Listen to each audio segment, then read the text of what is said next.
Carta de Paulo aos Romanos, capítulo de número 12, versículo 15, está escrito: Alegrai-vos com os que se alegram e chorai com os que choram.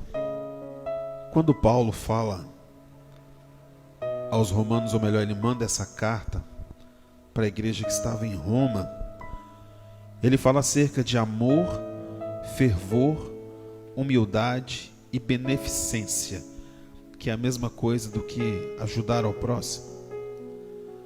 Hoje em dia nós vivemos num mundo onde existe uma palavra chamada empatia, e todo mundo conhece isso, que é uma palavra até muito bonita de se dizer, mas muito pouco vivida, que é quando eu me coloco no lugar do sofrimento do outro. E realmente é muito difícil. Nós costumamos dizer que ninguém nasce grudado com ninguém, sim ou não? Nós nascemos grudados com a nossa mãe, aí corta o cordão umbilical e você se separa. Então cada um tem um umbigo, sim ou não? Todo mundo tem um umbigo. E aí um ditado mundano que costuma dizer que as pessoas costumam olhar para o seu próprio umbigo. É isso. Porque nós paramos de nos importar com o sofrimento alheio. E a Bíblia diz que no final dos tempos, por se multiplicar a iniquidade, ou seja, o mal, o amor de muitos iria se esfriar. E nós nunca vivemos um período de tanta falta de amor pelo próximo. É ou não é? Nunca foi tão difícil viver. Porque muitas vezes nós não amamos, mas esperamos ser amados, não é? A gente costuma muito cobrar aquilo que a gente não faz. Se você faz, parabéns, continue fazendo. Mas esse sentimento, ele cada vez é mais raro no mundo. Aí o apóstolo Paulo fala no versículo 15: Alegrai-vos com os que se alegram. Já parou para reparar que muita gente se alegra com a desgraça alheia? Já viu isso? Quando a pessoa está sofrendo, quando a pessoa está mal, quando a pessoa está com problema, as pessoas viram e dizem: bem feito, deveria ter sofrido mais. Sim ou não? É ou não é? É. Isso é muito sério, porque a Bíblia manda nós nos alegrarmos com aqueles que estão alegres. O problema é que a alegria do próximo costuma trazer um sentimento de inveja às pessoas. É ou não é? É. Hoje em dia existe rede social, todo mundo sabe o que é isso, Facebook, Instagram, essas coisas de internet. E muita gente vive postando uma vida ali. Compra um carro, coloca ali. Ganha um dinheiro, coloca ali. Faz uma viagem, coloca ali. E mostra aquela vida perfeita que na verdade ninguém tem. Não é? E a maioria das pessoas que curtem aquela foto ou aquela mensagem, na verdade elas não estão felizes com aquelas pessoas. Elas sentem um sentimento de inveja, quando na verdade deveria ser o contrário. A Bíblia diz que nós devemos nos alegrar com aqueles que estão alegres e não nos alegrarmos com o sofrimento alheio ou com a desgraça alheia. E manda nós chorarmos com aqueles que choram. E é exatamente o contrário. Às vezes a pessoa tem uma vitória na vida, Maria Lúcia, e muita gente fica chateado porque o outro conseguiu e ele ainda não chegou lá. É ou não é? Mas por que fulano? Fulano não merece. Fulano é assim, fulano é assado. É isso. A Bíblia manda nós chorarmos com os que choram e nos alegrarmos com os que se alegram. A Bíblia fala a respeito de muitas coisas, mas essa noite eu quero falar a respeito da história de sofrimento mais conhecida por todos, que é a história de Jó. Jó, seus amigos, sua esposa e o final com Deus. Abra sua Bíblia no livro de Jó. Jó capítulo 1, versículo 1 está escrito: Havia um homem na terra de Uz, cujo nome era, e este era homem sincero, reto e temente a Deus, e desviava-se do mal. E nasceram-lhe 7 filhos e 3 filhas, no total 10 filhos. E era o seu gado 7.000 ovelhas, e 3.000 camelos, e 500 juntas de boi, e 500 jumentas. Era também muitíssima gente ao seu serviço, de maneira que este homem era maior do que todos os do Oriente. Iam seus filhos e faziam banquetes em casa, e cada um no seu dia, e enviavam e convidavam suas 3 irmãs a comerem e a beberem com eles. Olha para cá. O livro de Jó, ele é considerado um livro da sabedoria, ou um dos livros de sabedoria na Bíblia. E de acordo com a história, os estudiosos dizem que Jó foi o primeiro livro a ser escrito, manuscrito. Enfim, isso é cronologia bíblica. O interessante é que no verso 1, ele dá características importantíssimas de Jó. Quer ver? Acompanha comigo aí. Havia um homem na terra de Uz, cujo nome era Jó, e este homem era sincero. Hoje em dia as pessoas usam a sinceridade para ferir as outras. É ou não é? É. Eu sou muito sincero, eu falo a verdade mesmo. Então, eu tenho entendido nos últimos tempos que a melhor forma de ser sincero é ser coerente. Porque se nós formos falar uma verdade que não vai ajudar em nada, é melhor ficar calado. É isso. Mas Jó, ele era um homem sincero diante das pessoas e diante de Deus. E ele era reto e temente. O que é ser reto e temente a Deus? Ser reto é andar no caminho em que Deus determina. A Bíblia diz que ele era um homem reto e temente a Deus, porque ele conhecia o caminho de Deus e ele andava naquele caminho. Todas as vezes que ele tentava se desviar daquele caminho, ele lembrava do temor ao Senhor. E a Bíblia diz que o temor ao Senhor é o princípio de toda a sabedoria. Quer ser sábio? Tema a Deus. Antes de tomar uma atitude, tema a Deus. Antes de tomar uma decisão, tema a Deus. Antes de tomar uma direção, tema a Deus. Isso vai fazendo com que o nosso caminho torto comece a ficar menos torto e mais reto. Entende? A Bíblia diz que Jó, ele era um homem sincero, reto e temente a Deus, e fazia o quê? Desviava-se do mal. É interessante que na oração do Pai Nosso, Jesus, quando ele está instruindo os discípulos acerca de como orar, na oração do Pai Nosso tem assim: mas livra-nos do mal. Deus, ele nos livra do mal o tempo inteiro. O tempo inteiro. Nós estamos aqui vivos porque Deus hoje nos livrou do mal. Sim ou não? Hoje de manhã eu fui levar a Cristiane no hospital mais uma vez. E lá eu encontrei meu irmão que estava trabalhando na ambulância. Daí ele pegou a ambulância e saiu a trabalho. Passou 1 hora mais ou menos, ele mandou um vídeo para mim de um acidente horrível. Não sei se vocês viram. Vocês ficaram sabendo disso? Um acidente horrível. Horrível. Uma carreta veio pelo acostamento e engavetou vários carros que estavam ali naquele acostamento. Não dá para mostrar. Eu até ia mostrar, mas não tem como mostrar. Tem gente despedaçada, com o braço virado para trás, sem cabeça. Tem coisa horrível. Muito feio mesmo. Aconteceu aqui, perto de Conceição na Barra. E naquele momento eu fiquei pensando, falei, meu Deus, como o Senhor é bom e Ele nos livra do mal, não é? Aí, enquanto eu fui na rua para fazer alguma coisa, naquele momento eu peguei o telefone e liguei para meu pai. Oi, pai, tudo bem? Tudo bem. Vocês estão onde? Estamos em São Mateus. Sua mãe fez uns exames de manhã, almoçamos e agora vai fazer outros exames à tarde. Alguma coisa? Eu falei, não, tudo bem, é só para saber como é que tá. Então tá bom, obrigado, tchau. Foi isso. Na verdade, a preocupação está por trás da intenção, sabe? E tem coisas que a gente não precisa falar. É ou não é? Não precisa falar. Até porque se eu falasse, vocês poderiam ficar preocupados, não é? E às vezes aquele medo poderia gerar uma certa, um problema.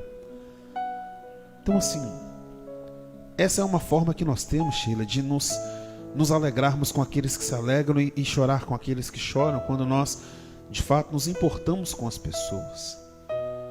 Quando a Bíblia diz que Jó, ele era um homem que ele se desviava do mal, ele sabia onde estava o mal.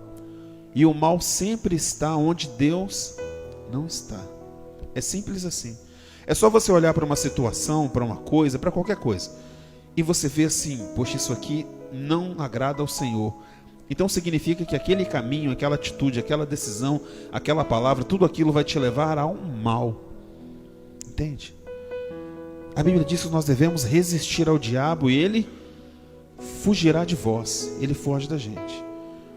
Quando nós andamos no caminho tortuoso, no caminho errado, no caminho contrário à vontade de Deus, nós andamos em direção ao mal. Porque a Bíblia diz que um abismo chama outro abismo. Então Jó, quando ele via que algo não agradava o Senhor, ao invés de falar, mas será que... Não. Ele se desviava do mal, do caminho mal. Eu fico pensando, muitas vezes nós temos a oportunidade de fazermos isso todos os dias, não é? Todos os dias. E muitas vezes nós não decidimos em andar no caminho certo. Porque o caminho certo, muitas vezes, ele não é um caminho bonito, ele é um caminho difícil. Ele é um caminho apertado, estreito. Ele é um caminho solitário.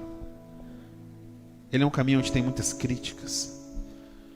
Vou começar de dentro de casa. Comece a tentar andar certo. A perseguição vai começar dentro de sua casa, do seu trabalho. É assim. A vida é assim. Quando Jesus disse assim, vinde a mim todos vós que estáis cansados. Você já ficou cansado de alguma situação na sua vida? Com certeza. Saco cheio, falar, não aguento mais isso. Ele diz, vinde a mim todos vós que estáis cansados e sobrecarregados. Ou seja, assim, para mim já deu. Ele diz, porque eu vos aliviarei. Então não há alívio para você em remédios, em dinheiro, em sexo, em drogas, em nada daquilo que o mundo oferece. Nada. O verdadeiro descanso só é em Jesus Cristo. Sabe? Quando ele fala, Maria Lúcia, acerca de alegria e paz, ele diz assim, olha, eu vos deixo a minha paz, eu vos dou a paz, não como o mundo a dá. Porque a paz de Jesus, ela é verdadeira. Ela não depende do que você tem, de onde você está, de absolutamente nada disso. Ela depende apenas dele. Sabe? E andar em paz é andar no caminho que se desvia do mal. A Bíblia fala acerca de Jó no verso de número 2, que nasceram 3 filhos, aliás, 7 filhos a ele e 3 filhas, diferenciando 7 homens e 3 meninas. E diz que eles se reuniam e tal, fala que Jó tinha muita coisa, gado, muita coisa. No versículo de número 5, se você acompanhar comigo, está escrito, sucedia, pois, que tendo decorrido o turno de dias de seus banquetes, enviava Jó e os sacrificava. E se levantava de madrugada e oferecia holocaustos, segundo o número de todos eles. Porque dizia Jó, porventura pecaram meus filhos e blasfemaram de Deus no seu? Assim o fazia Jó continuamente. Sabe o que isso quer dizer? Jó, ele era um homem que ele orava constantemente pelos seus filhos, pela sua família. Ainda quando os filhos dele estavam lá na farra, nas festas, curtindo a vida, ele estava preocupado com a vida dos seus filhos. E a Bíblia diz que ele levantava de madrugada e oferecia sacrifício pelas vidas deles. Sabe? Todos os dias. Mesmo sem saber se eles tinham feito algo errado. Ele diz aqui, ó, porque dizia Jó, porventura, que quer dizer, por acaso, pecaram meus filhos e blasfemaram de Deus no seu coração. Por mais que ele fosse um homem reto, temente a Deus, se desviasse do mal, filho de crente, muitas vezes não é crentinho. É ou não é? Deus tem filhos, ele não tem netos. Portanto, cabe a cada um de nós buscar por si, buscar se santificar, cuidar da própria vida, da vida espiritual. Mas isso não faz com que nós deixamos de buscar pelos nossos, sabe? É nossa obrigação, de fato, cuidar dos nossos, orar pelos nossos filhos, pelos nossos amigos, pela nossa família. Se eu te perguntar quanto tempo você gasta da sua vida por dia buscando pela sua família, Deus, livra meus filhos, livra minha esposa, meu marido, salva, Deus, tem misericórdia. Essa semana eu vi uma situação, eu constatei uma situação muito interessante como pastor. A Cris caiu na porta de casa, do seu pé, está muito inchado. Eu não estava em casa, eu estava em Santana na hora, meu pai me ligou, falou, Cris, caiu aqui, está mal, foi para o hospital na ambulância. No dia seguinte, nós voltamos lá com o mesmo problema, estava muito mais inchado. Eu encontrei um outro pastor e a esposa dele estava com o termômetro embaixo do braço, toda encasacada, estava muito quente. Eu fui lá, cumprimentei, conversei com ele. Como é que o senhor está, pastor? Não, estou bem. Estou bem, mas a esposa aí não está muito bem. Aí ontem a Cris volta para o hospital de novo, ontem, né? Hoje mais uma vez, foi no hospital mais uma vez, por um outro problema. E no momento que eu estava saindo do hospital, eu vi um outro pastor sentado na recepção. Fui cumprimentá-lo. E aí, pastor, tudo bem? Como é que o senhor está? Eu falei, estou bem. Mas a minha esposa também está lá. Eu falei, meu Deus, será que o inferno tirou a semana para poder atacar a família da gente? Que é isso? Sabe? E é assim, a Bíblia diz que quando o inimigo fere o pastor, o rebanho se espalha, se dissipa. Isso é verdade, sabe? Ninguém é perfeito, ninguém é santo, todos nós temos muitas falhas, muitos problemas, a começar de mim. Sou carente e necessitado das orações dos irmãos.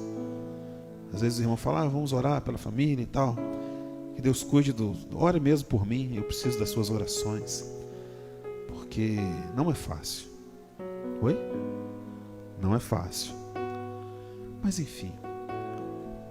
Jó, ele sacrificava a Deus pelos seus filhos porque ele os amava. Sabe? Ainda que eles não tinham, Aninha, aquele compromisso com Deus, mas o pai deles tinha. Porém, isso não isentava eles do mal. Verso de número 6. E vindo um dia em que os filhos de Deus vieram apresentar-se perante o Senhor, veio também quem? Então o Senhor disse a quem? A Satanás: de onde vens? E Satanás respondeu ao Senhor e disse: de rodear a terra e passear por ela. Olha para cá. Nós vemos o mundo com os nossos olhos naturais. Sim ou não? Mas a todo tempo, a todo instante, do momento que você acorda ao momento que você vai dormir, e enquanto você está dormindo, acontece uma batalha espiritual o tempo inteiro contra a minha e a sua vida. Sempre. Todos os dias. O tempo todo. Você está sentado aqui agora, tem um inimigo soprando na sua cabeça um pensamento: ai meu Deus, aquela conta para pagar, será que eu fechei a porta de casa? E a mente da gente vai longe, é ou não é? Você está lendo a Bíblia aqui e de repente você fala: meu Deus, dia tal está chegando, eu tenho... Aí depois você para e volta. Isso acontece na oração da gente. Se quando você dobra o joelho para orar, tira um tempo para falar com Deus, se você não se concentrar de fato, o diabo vem e rouba o seu raciocínio, sabe? Aqui, quando Deus pergunta ao diabo: onde você estava? Ele diz que ele estava passeando pela terra. Existe alguma coisa no mundo que o diabo não conheça? Sim ou não? Ele está aqui desde a criação disso aqui. Ó. Como dizia Raul Seixas, né, que ele nasceu há 10 mil anos atrás e não tem nada nesse mundo que ele não saiba demais. Nenhuma música foi diabolicamente tão bem escrita quanto essa. Ele fala um monte de coisa. Fala sobre o nascimento de Cristo, a morte de Cristo, Noé, Moisés, fala um monte de coisa. É ou não é? Quem conhece aqui sabe disso. Sabe? Ele vira para Deus e fala assim: olha, eu estava passeando pela terra. Aí nós vemos desgraças acontecer. Fala: meu Deus, o diabo está furioso e tal, está fazendo isso. E está mesmo. Está mesmo. Porque Satanás, ele não gosta de ninguém. E não dá nada a ninguém. Ele é inimigo do ser humano por todo o tempo. Sabe? O que ele puder fazer para te levar para o caminho do mal, ele vai fazer. O que ele puder fazer para influenciar os seus filhos, para destruir a sua família, ele vai fazer. Quanto custa? Não importa, ele paga o preço que for. O preço que for. E eu não estou falando de dinheiro, eu estou falando de tudo. Se ele tiver de esperar 50 anos para poder desviar você do caminho de Deus, ele vai esperar. Mas ele não vai desistir. Por isso ele é chamado de o inimigo, o tentador e um monte de coisa. Sabe? Eu me preocupo muito hoje com as crianças. Crianças que eu falo tipo Marcelo, Cristiano. Porque na minha época, meus pais trabalhavam, minha mãe trabalhava fora como professora, meu pai trabalhava na Águia Branca. Mas nós tínhamos nossas tias, né? Minha tia Denilza está aqui, tinha minha avó. Então, minha mãe, meus pais, meus tios saíam para trabalhar e nós ficávamos mais juntos da nossa avó. Minha avó era uma pessoa muito assim, muito amorosa com a gente, muito mesmo. E quando nós chegávamos em casa, às vezes os nossos pais estavam cansados. A minha geração, que é dos anos 80 para cá, eu sou de 83, os nossos pais, eles tiveram que sair de casa para ir trabalhar. Então, de certa forma, nós éramos criados pela babá eletrônica, que era a televisão. A gente sentava a assistir o show da Xuxa, o show do Sérgio Malandro, a Mara Maravilha, a Angélica, aquele monte de trem que passava na televisão. E nós crescemos assim. Mas essa geração já passou. Essa geração agora desses meninos, eles são educados pelo celular, por isso aqui, ó. Por Facebook, YouTube e um monte de coisa. Isso me preocupa, irmã Denilson. Porque nós trabalhamos cada vez mais, buscamos cada vez mais, mas a gente não tem muito o que fazer. Não tem. Quem me dera ter a mesma fé que Jó tinha, de acordar de madrugada e buscar pelos pecados dos filhos que nem sabia se tinha cometido. Porque você e eu não fazemos isso. Jó aqui, ele se torna um grande exemplo para nós. Satanás, ele vem, chega diante de Deus e fala: eu estava passeando pela terra, ou seja, eu estava observando a vida das pessoas. E olha o que acontece, verso número 8. E disse o Senhor a Satanás: observaste tu o meu servo Jó? Porque ninguém há na terra semelhante a ele. Aí Deus fala dele: homem sincero e reto, temente a Deus e desvia-se do mal. Ele é o único homem na Bíblia, o único ser vivo que já existiu na Bíblia, da primeira letra de Gênesis ao ponto final de Apocalipse. Único, tirando Jesus, claro, único, que o próprio Deus dá testemunho dele, o único. O outro que você ouve falar é quando Jesus, ele é batizado por João Batista e vem a voz do céu e diz: esse é meu filho amado, de quem me comprazo. Só eles, mais ninguém. E o interessante é que Deus não fala a homens, Deus está falando lá no céu entre espíritos. O Deus da criação, Maria Lúcia, vira para o diabo, o inimigo do homem, e fala assim: ei, Satanás, você conhece meu servo Jó? Aí Deus vira todo orgulhoso e fala assim: ele é um homem reto, temente a mim, sincero, e ele se desvia do mal. É Deus que está falando dele. Se Deus hoje tivesse uma reunião com Satanás e fosse falar de mim ou de você, o que ele falaria de você nessa noite? Satanás, viste minha serva alta? O que Deus falaria de você? O que falaria de você, Cris? De mim, Maria Luz, Sheila? Imagina. O que Deus falaria? Porque Deus, ele nos conhece diariamente. Verso número 8, 9, melhor dizendo. Então respondeu Satanás ao Senhor e disse: por acaso ou porventura teme Jó a Deus em vão? Debalde quer dizer por nada, em vão? Porventura não cercastes tu de bens a ele e a sua casa e tudo quanto tem? A obra de suas mãos abençoastes, e o seu gado está aumentando na terra. Mas estende a tua mão e toca-lhe em tudo quanto tem, e verás se não blasfema de ti na tua cara. Satanás vira para Deus e fala assim: ah, é? O senhor fala que ele é, estuda aí, tira o que ele tem para você ver se ele vai te servir. Ó, gente, Satanás é muito descarado. Ele vira para Deus, o Criador de tudo, e fala assim: ele só é fiel ao Senhor porque o Senhor deu um monte de coisa boa para ele. Tira tudo dele para você ver se ele não blasfema na sua cara, Deus. Já pensou se Satanás fizesse isso hoje com você? Deus, fulano só vai na igreja com o Senhor porque o Senhor deu isso para ele, porque o Senhor abençoou a vida dele ou dela. Tira o que ele tem para o Senhor ver se ele não sai da igreja, não larga a sua fé, e ainda sai falando mal da igreja e por aí. Já pensou se Satanás fizesse isso hoje, na minha ou na sua vida? Aí Deus, por conhecer Jó, vira para ele e responde no verso 12: E disse o Senhor a Satanás: Eis que tudo quanto tem está na tua mão.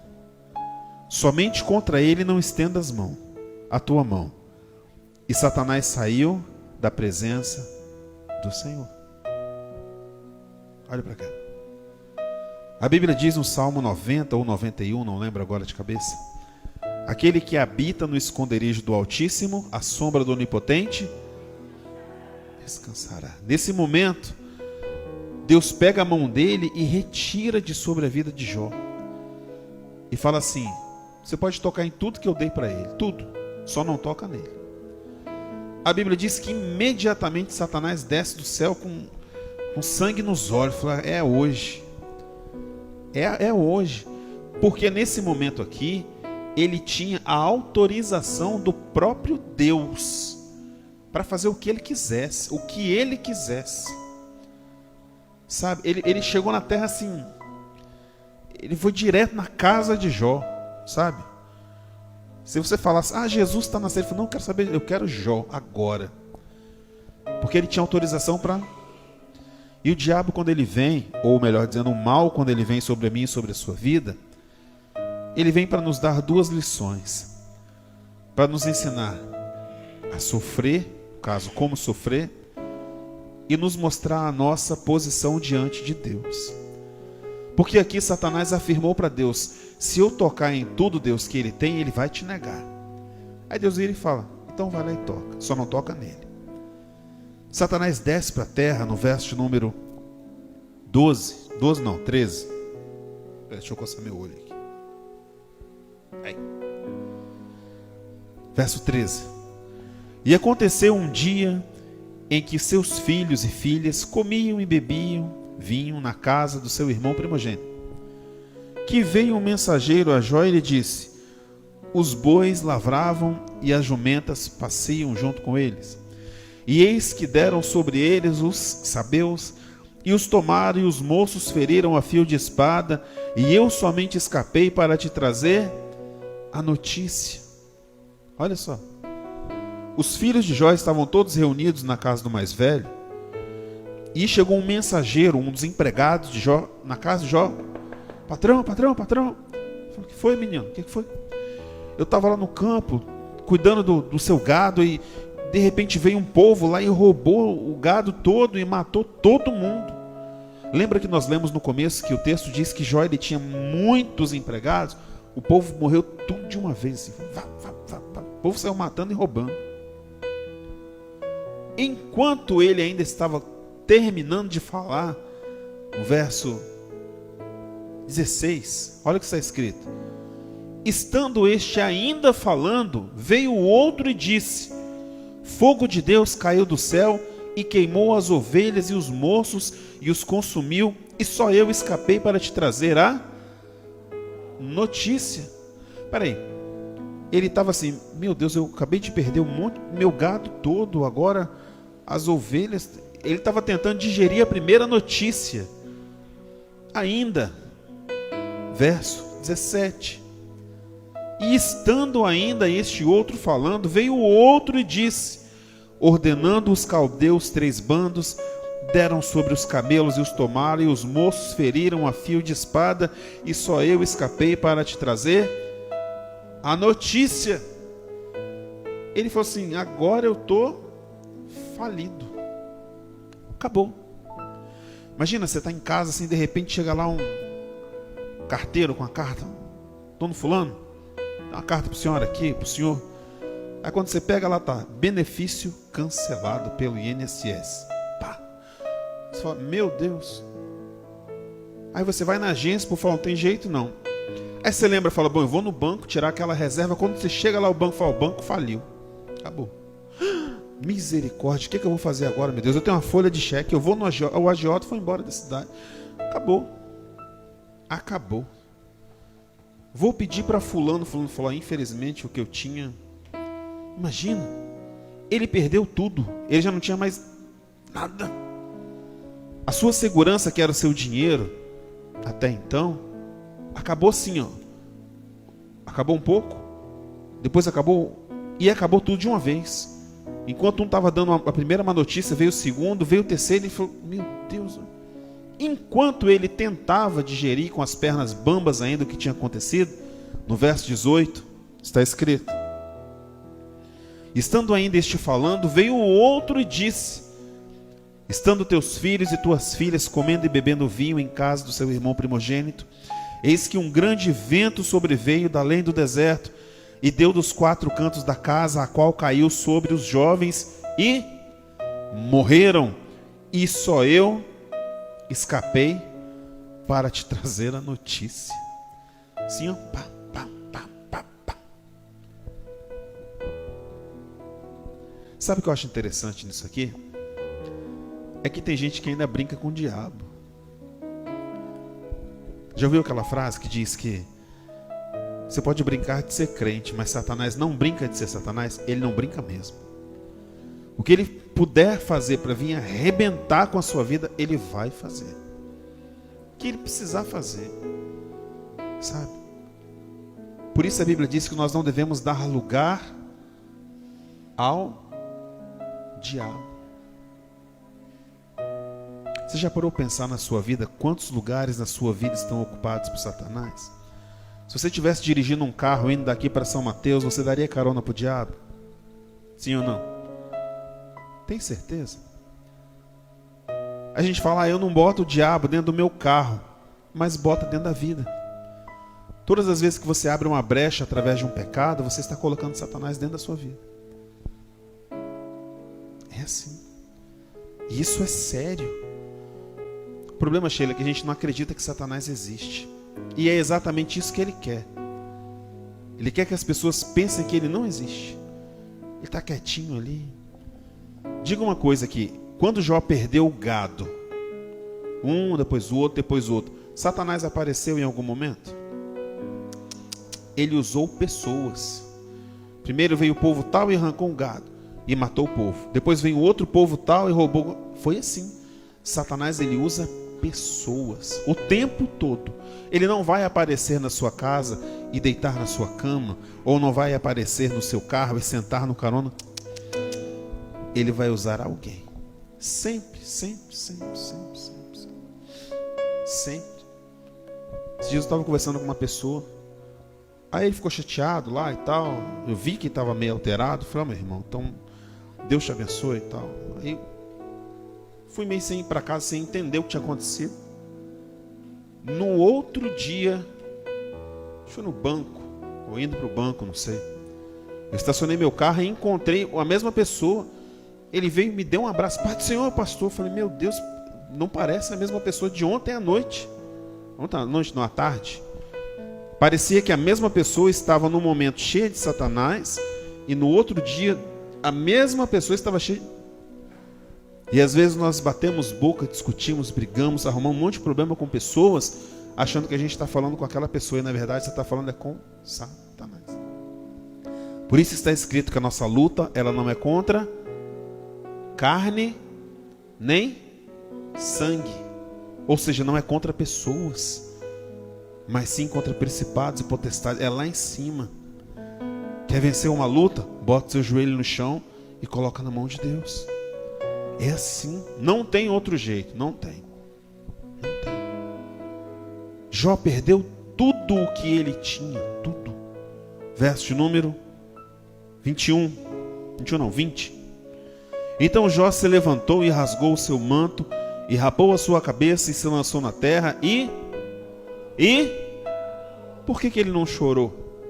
Ele não amava os seus filhos? Ele não gostava da boa vida que ele tinha? E sabe o que Jó fez aqui? É como se naquele momento, há tantos mil anos atrás de Cristo, ele tivesse escrito o refrão daquela música: se Deus fizer, Ele é Deus. Se não fizer, Ele é Deus. Sabe? Isso surgiu aqui.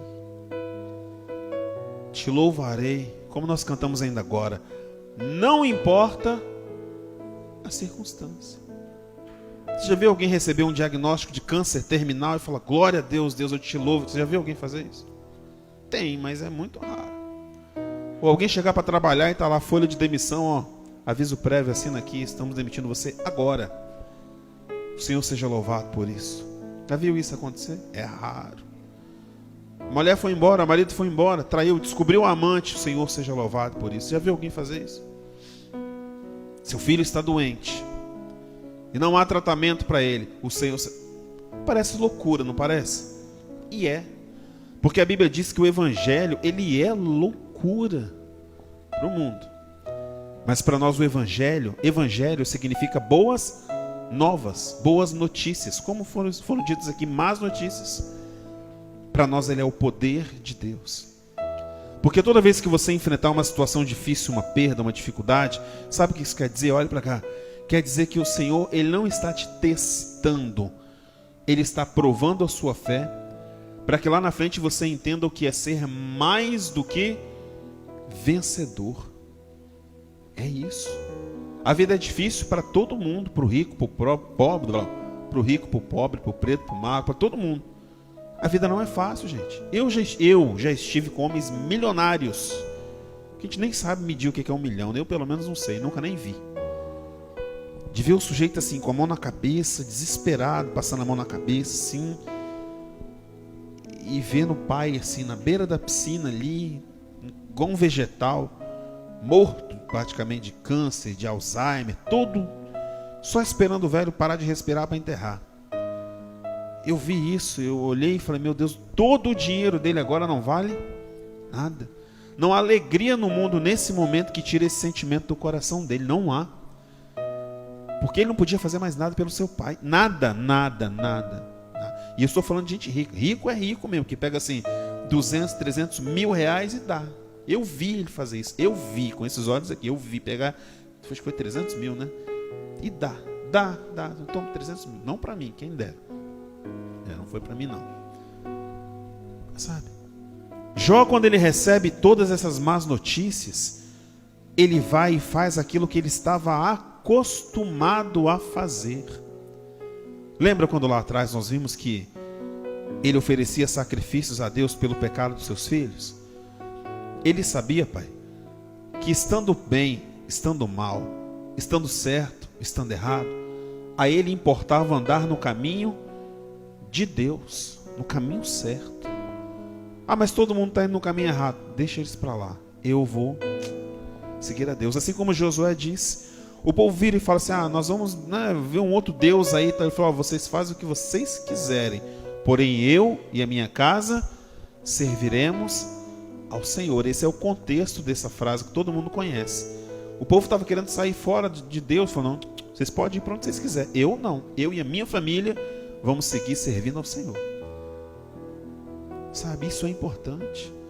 Jó aqui, ele dobra o seu joelho e adora a Deus. No verso 21 diz, e disse, nu saí do ventre da minha mãe e nu voltarei para lá. O Senhor deu, o Senhor o tomou. Bendito seja o nome do Senhor. Em tudo isso Jó não pecou, nem atribuiu a Deus falta alguma. Porque é muito fácil a gente botar a culpa em Deus. É ou não é? Nada dá certo na minha vida, eu faço, eu até tento, sei o quê. Deus não me ama, não sei. Fala bobagem. Se Deus não te amasse, você não estaria vivo há muito tempo. E não quer dizer que as pessoas que morreram, Deus não as amava. Muito pelo contrário. Algumas pessoas Deus recolhe, sabe para quê? Para evitar mais sofrimento na terra. Seja honesto. Se Deus aparecesse para você agora e falasse, olha, vamos embora, chega disso aqui, eu tenho um lugar bom para você. O problema é que aquele ditado diz, todo mundo quer ver Deus, mas ninguém quer morrer. E não tem jeito de você ver Deus. Ou você morre e vê Deus, ou você espera a vinda de Cristo. O apóstolo Paulo, ele chega a dizer que o viver para ele era lucro e o morrer era Cristo. Porque ele sabia que no momento que seus olhos fechassem, do outro lado, ele encontraria com aquele que diz assim, não se turbe o vosso coração, crede em Deus e crede também em mim. Na casa do meu pai há muitas moradas. Se não fosse assim, eu não teria dito, vou preparar-vos lugar, e eu voltarei e vos levarei comigo, para que onde eu estiver estejais vós. Está escrito. Essa é a verdadeira promessa de Deus. É isso que Ele tem para mim e para você. O reino eterno. O problema é que quando o problema acontece com a gente se desespera. Perde o chão. É normal. Não estou dizendo que é normal. Jesus na cruz pregado, no momento ele olha para o lado e não vê ninguém. Ele fala: Deus meu, por que o Senhor me desamparou? Jesus se sentiu sozinho. Você e eu temos o direito de sentir a mesma coisa. Nós não temos o direito de, como Jó fez, ele não pecou, ele não blasfemou contra Deus. Verso 1 do capítulo 2 diz: E vindo outro dia em que os filhos de Deus vieram apresentar-se perante o Senhor, veio também quem? Ele não desiste. Ele é chato. Entre eles apresentar-se perante o Senhor. Verso 2. Então o Senhor disse a Satanás: De onde vens? E Satanás respondeu: O gato aqui. Respondeu e disse: De rodear a terra e passear. Você sabe o que Satanás tem para fazer todo dia? Sabe o que? Eu te respondo biblicamente. Quantas vezes um ser humano precisa comer por dia? Pelo menos aí, uma vez, tá bom? Vou fazer de conta que tá bom. Tá? Não que seja. Dizem que é uma refeição de 3 em 3 horas, não é isso? Um leão, ele come tantos quilos de carne, o leão macho. Porque o leão macho não caça, quem caça é a fêmea. O leão, ele só é um reprodutor, só isso. Ele defende o seu bando e reproduz, só isso. Mas quem caça é a leoa. Então um leão, ele come a carne, se enche, né? Fica farto de carne ali, porque leão come carne. E o restante do tempo ele dorme, só isso. Ele reproduz e dorme, ele come, reproduz e dorme, come, só isso. O leão só faz isso. Mas quando vem alguma ameaça ao bando do qual ele é o líder, o chefe, ele não faz nada, ele só dá um grito, um rugido. Aí os animais tremem, ó. Por isso ele é chamado o rei da selva. Ele só dá um grito, um berro lá. E os bichos, ó, asa. Você acha que se um elefante pisar na cabeça de um leão, acontece o quê? Esmaga. A grossura da pele do couro de um elefante, tem mais ou menos uns 5 centímetros assim, ó. A pele, só a pele. É difícil de furar aquilo, mas o elefante não sabe a força que ele tem. Sabe? O leão entende que só com um grito ele bota todo mundo para correr. É assim. Aí a Bíblia diz, olha para cá. A Bíblia diz que Satanás, ele anda ao nosso derredor como um leão, buscando, procurando, farejando, observando, tentando a quem ele possa tragar, devorar. Leão faminto. É isso. Você acha que Satanás está sentado lá agora no inferno jogando Free Fire, esperando para ver a Fazenda e a Maria da Paz aqui? Não. Ele está buscando um jeito de destruir a minha e a sua vida. É isso, de arrumar uma contenda dentro da sua casa, um problema no seu emprego. É isso, ele está o tempo inteiro tentando te destruir. É isso, simples assim. Se Jó, que era um homem que temia a Deus e se desviava do mal, Deus deixou que Satanás fosse lá e arrebentasse a vida dele, imagina a gente. Imagina. Verso 3. E disse o Senhor a Satanás: observaste o meu servo Jó? Porque ninguém há na terra semelhante a ele, homem sincero, reto, temente a Deus, desviando-se do mal, que ainda retém a sua sinceridade, havendo-me tu incitado contra ele, para o consumir sem motivo.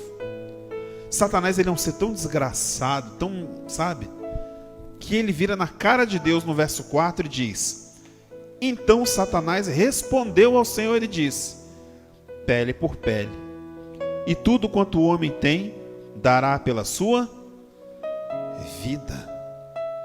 Sabe o que ele quis dizer aqui? É Deus.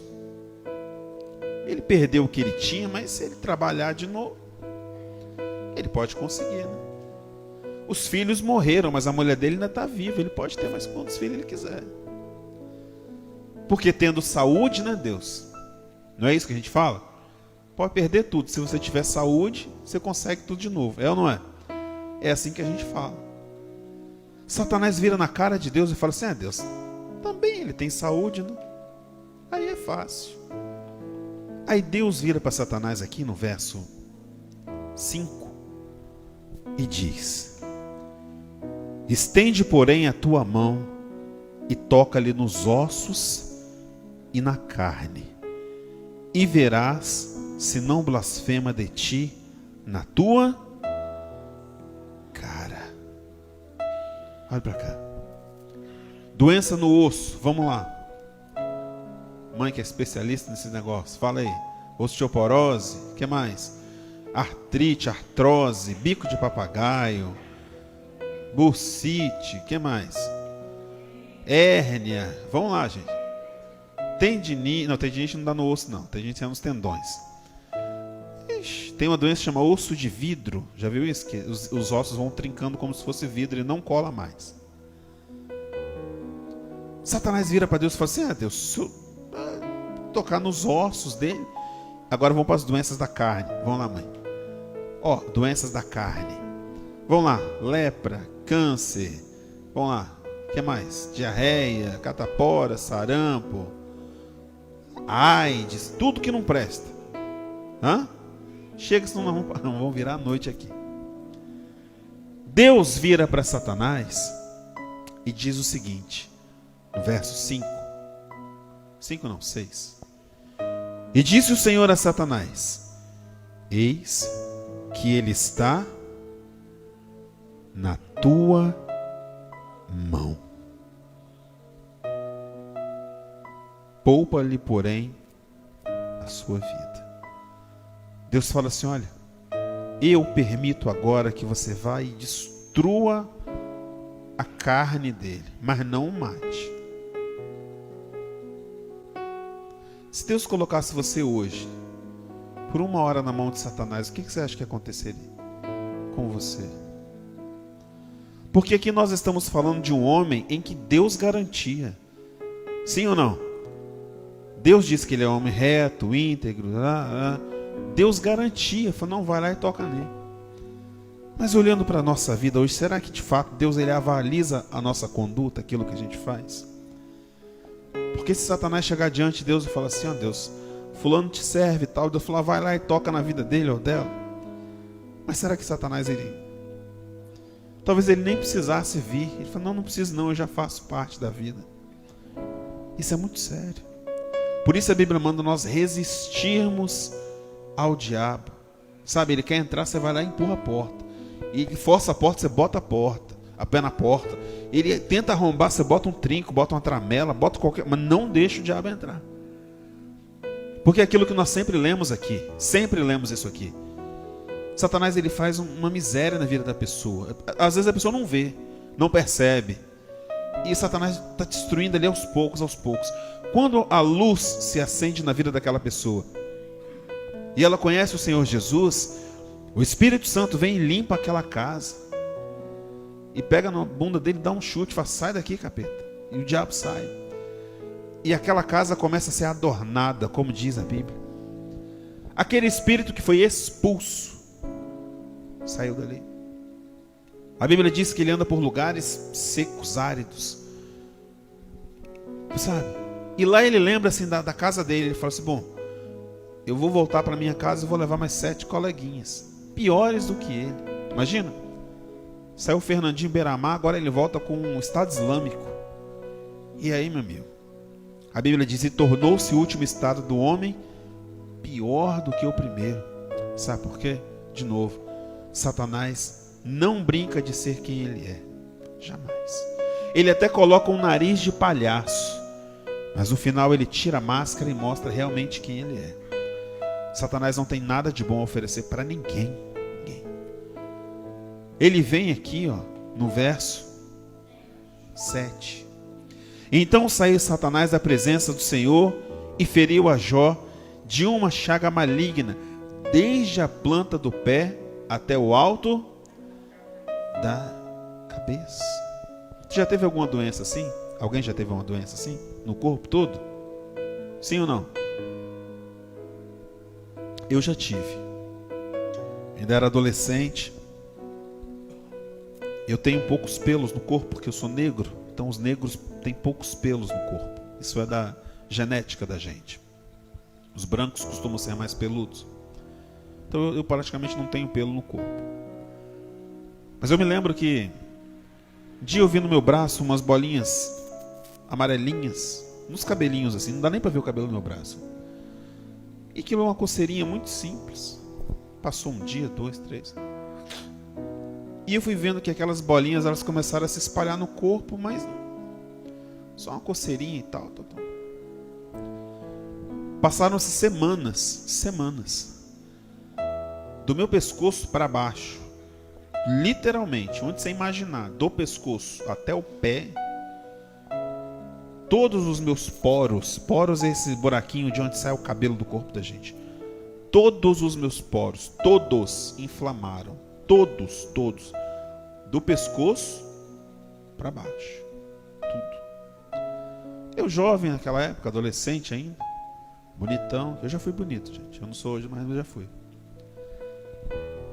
Num sol quente desse da Barra, ó, quente. Eu andava de calça e camisa aqui, ó. Lembra disso, mano? Aqui, ó. Ia pra escola e tal.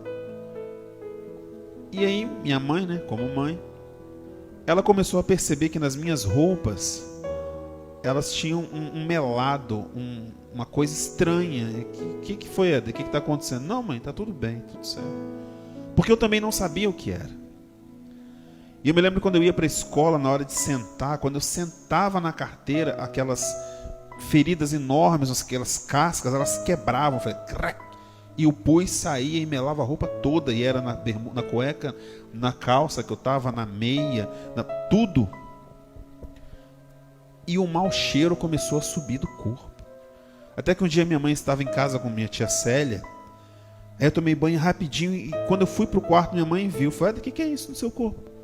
Eu falei: não sei. Lembra disso? Não sei. Não, vão para o hospital, pelo amor de Deus, vão para o hospital.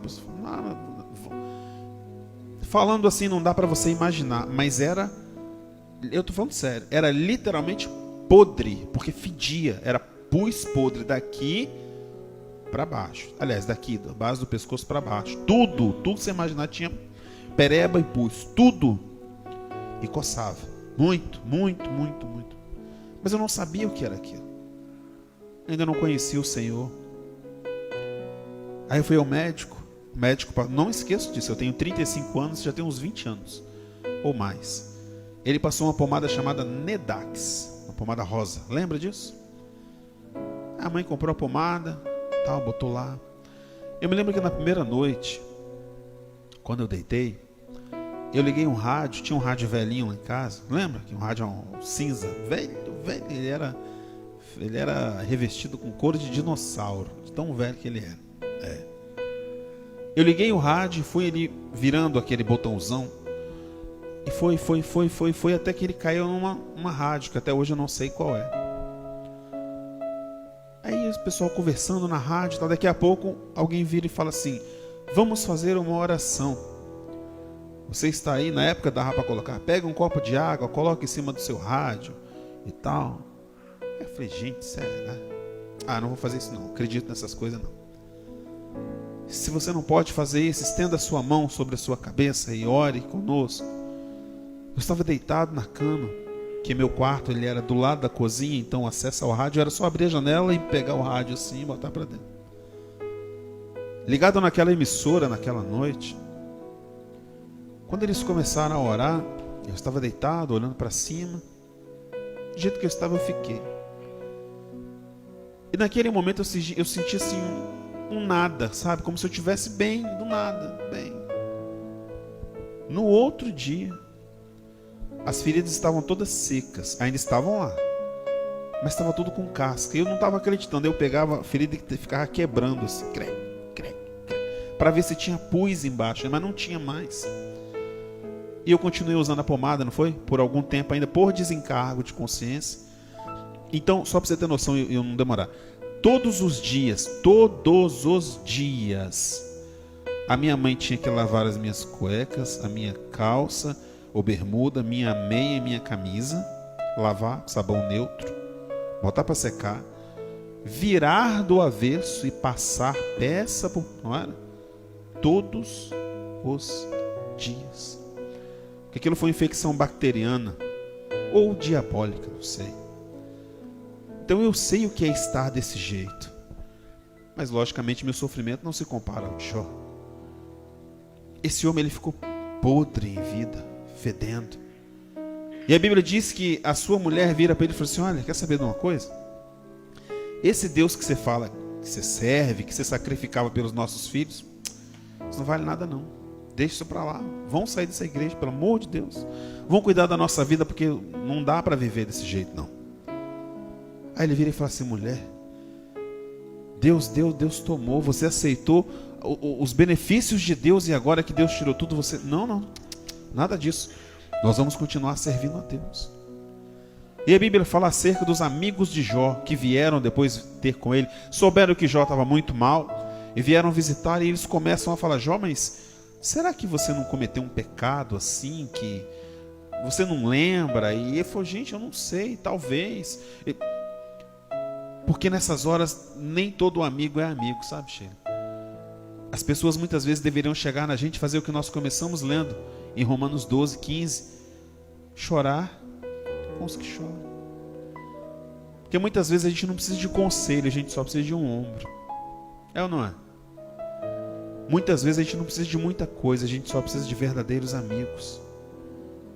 E aí você encontra a verdadeira amizade, onde Jesus disse: eu já não vos chamo mais de servos, e sim de amigos. Você é amigo do Espírito Santo de Deus, sabe? Jó, ele passou um inferno na vida dele, literalmente, ou quase literalmente. Até que depois de muito sofrimento, muita análise, muita oração, no capítulo de número 3, se você acompanhar comigo rapidinho aí, no verso 25, Jó diz assim: porque o que eu temia me veio, e o que eu receava me aconteceu. Sabe o que ele diz aqui? Ele tinha medo de perder tudo, tinha medo de perder os seus filhos, e foi exatamente onde Satanás foi lá e arrebentou com ele. Mesmo ele tendo andado certo, sabe? Satanás, ele não pode ler os seus pensamentos, não pode, mas ele pode atuar na sua vida. Aí a pergunta é: um crente pode ser possesso? Sim ou não? Não, porque ele é cheio do Espírito Santo. Mas ele pode ser influenciado, setado, usado. Pode, claro. Por isso a Bíblia diz que nós não devemos dar brecha ao diabo. Se você der uma brechinha para ele, ele vai entrar. Satanás entrou na minha casa esse mês, veio. Nós trocamos um vaso lá de casa, um ano, né, mais ou menos, que era aquele de puxar cordinha. Eu botei aquele de apertar um botãozinho assim. Aí, um belo dia eu cheguei lá, apertei, dei a descarga, aí a água desceu e continuou vazando bem dentro do vaso, aquele barulhinho.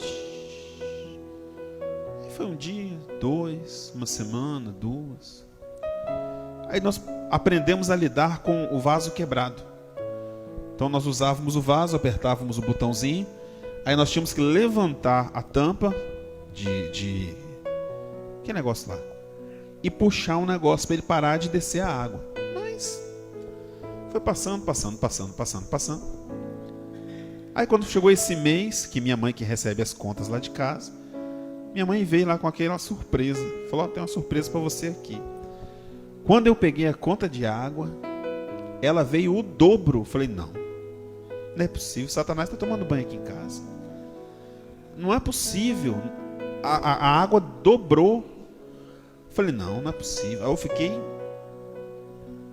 Cristiane, o que está acontecendo? Não sei o que, não sei o que, não sei o que. Ela falou, eu te falei que era o vaso. Mas a gente só toma atitude quando dói no bolso, de fato, ou dói na gente. Eu falei, não, tem que chamar o pedreiro hoje, agora. E ela liga para o pedreiro, não, ele está almoçando. Eu falei, não, ele tem que vir aqui agora. Aí foi o pedreiro na hora do almoço dele, entrou no meu banheiro. Falei assim, não, o problema aqui, ó, é só essa peça. Ele foi lá, tirou a peça, botou do lado de fora assim, não foi? 2 minutos. E parou. Aí o idiota aqui, falei, por que eu não fiz isso antes? Tinha que chegar nesse ponto. Dobrou a conta de água, dobrou. Falei, meu Deus. Quando eu vi o sinal do primeiro vazamento, eu deveria ter ido lá e resolvido. O problema é que a gente brinca com o diabo. Nada, moço. Depois eu peço perdão a Deus, está tudo certo. E sabe qual é o problema, meu irmão? É quando a conta chegar. Você vai ter que pagar. E aí? Não tem jeito. Vai ter que pagar. Jó não tinha esses problemas, esse pecado, nada disso. E ele pagou um preço terrível. Os amigos o abandonaram. A mulher dele, sabe Deus que se deu da vida dela. E mesmo assim ele não pecou nem blasfemou contra Deus. E a história dele no capítulo 42, se você puder abrir comigo aí, ela termina da seguinte forma. Talvez essa seja a oração mais conhecida de Jó. Jó capítulo 42. Está escrito no verso 1. Então respondeu Jó ao Senhor e disse: bem sei que tudo podes, e nenhum dos teus pensamentos pode ser impedido. Quem é aquele, dizes tu, que sem conhecimento encobre o conselho? Por isso falei do que não entendia, coisas que para mim eram maravilhosíssimas e que eu não compreendia. Escuta-me, pois, e eu falarei, e te perguntarei, e tu me ensina. Como ouvir dos meus ouvidos ouvi, mas agora te veem os meus olhos. Por isso me abomino e me arrependo no pó e na cinza. Aconteceu, pois, que acabando o Senhor de dizer a Jó aquelas palavras, o Senhor lhe disse a Elifaz, o temanita: a minha ira se acendeu contra ti e contra os teus 2 amigos, porque não dissestes de mim o que era reto, como meu servo Jó. Tomai, pois, 7 bezerros e 7 carneiros, e ide ao meu servo Jó e ofereceis holocausto por vós, e o meu servo Jó orará por vós, porque deveras a ele aceitarei, para que eu vos não trate conforme a vossa loucura, porque vós não falastes de mim o que era reto, como o meu servo Jó. Então foram Elifaz, o temita, e Bildade, o suíta, e Zofar, o naamita, e fizeram como o Senhor lhes dissera, e o Senhor aceitou a face. Jó ainda estava destruído aqui. Mas quando ele viu que os seus amigos fizeram aquilo que era errado contra Deus, você sabe o que ele fez? Mesmo sem ter condição, mesmo estando sem nada, podre vivo, ele conhecia Deus, irmã Remina. E ele falou assim: não, gente, eu oro por vocês, sim. Mas você não tem condição, você está doente. Não, mas eu vou ajudar vocês, eu vou orar. Mas você não aguenta nem pegar uma faca para poder cortar e oferecer o sacrifício. Ele falou: mas eu vou fazer. Isso é o que a Bíblia diz, que se a pessoa te pedir para andar um quilômetro, anda 2. Isso é dar a outra face, sabe? Sorrir com os que sorriem, ou alegrar com os que se alegram, e chorar com os que choram. Nesse momento aqui, Jó, mesmo tendo sido criticado pelos seus amigos, ele decide chorar com os que choravam. E a Bíblia diz que Deus aceitou a oração de Jó e não deles. Sabe o que aconteceu? Verso 10. E o Senhor mudou o cativeiro de Jó, quando orava por quem? Por seus amigos. E o Senhor acrescentou a Jó outro tanto, em dobro, a tudo quanto dantes possuía. Então vieram a ele todos os seus irmãos e todas as suas irmãs e todos quanto dantes o conheceram, e comeram com ele pão em sua casa, e se condoeram dele, e o consolaram de todo o mal que o Senhor lhe havia enviado. E cada um deles lhe deu uma peça de dinheiro, e cada um pendente de ouro. E assim abençoou o Senhor o último estado de Jó mais do que o primeiro, porque teve 14.000 ovelhas, e 6.000 camelos, e 1.000 juntas de bois, e 1.000 jumentas, e teve 7 filhos e 3 filhas. E chamando o nome da primeira Gemima, e o nome da outra Késia, e o nome da terceira Querem-Apuque. E em toda a terra não se acharam mulheres tão formosas como as filhas de Jó, e seu pai lhes deu de herança entre seus irmãos.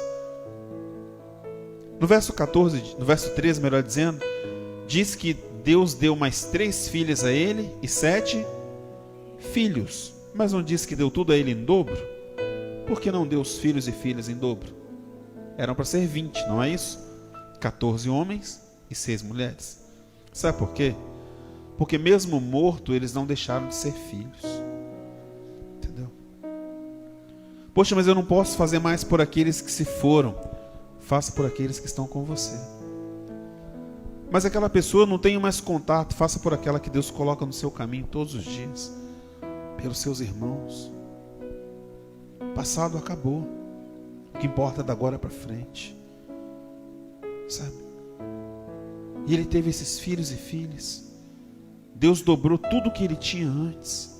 E no verso 16 diz: e depois disso, viveu Jó 140 anos, e viu seus filhos, e aos filhos de seus filhos, até a 4ª geração. Então morreu Jó, velho e farto de dias. Tiago, capítulo de número 1. Às vezes nós passamos por sofrimentos e problemas na vida, e não sabemos o porquê. Porque tem coisas na vida do crente que ele não tem que entender. Ele tem apenas que aceitar e viver. Sabe por quê? Porque em tudo Deus tem um propósito. E a Bíblia diz que todas as coisas cooperam para o bem daqueles que amam a Deus. Sabe? Tiago capítulo 1, versículo de número 12 diz: bem-aventurado o homem que sofre a tentação, porque quando for provado receberá a coroa da vida, a qual o Senhor tem prometido aos que o amam.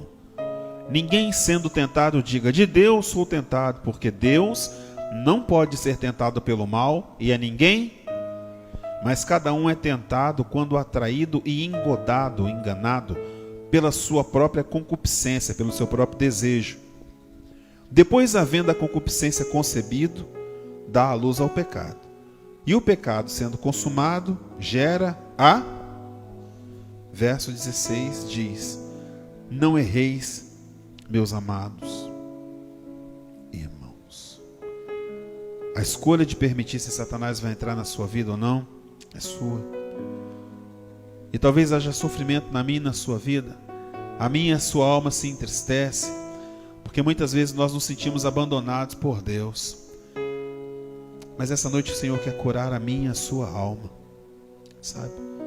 Se há tristeza, se há sentimento de abandono, eu quero te dizer que mesmo que o seu choro dure uma noite, a alegria virá pela manhã, porque o Senhor é contigo. Amém? Feche seus olhos por um momento.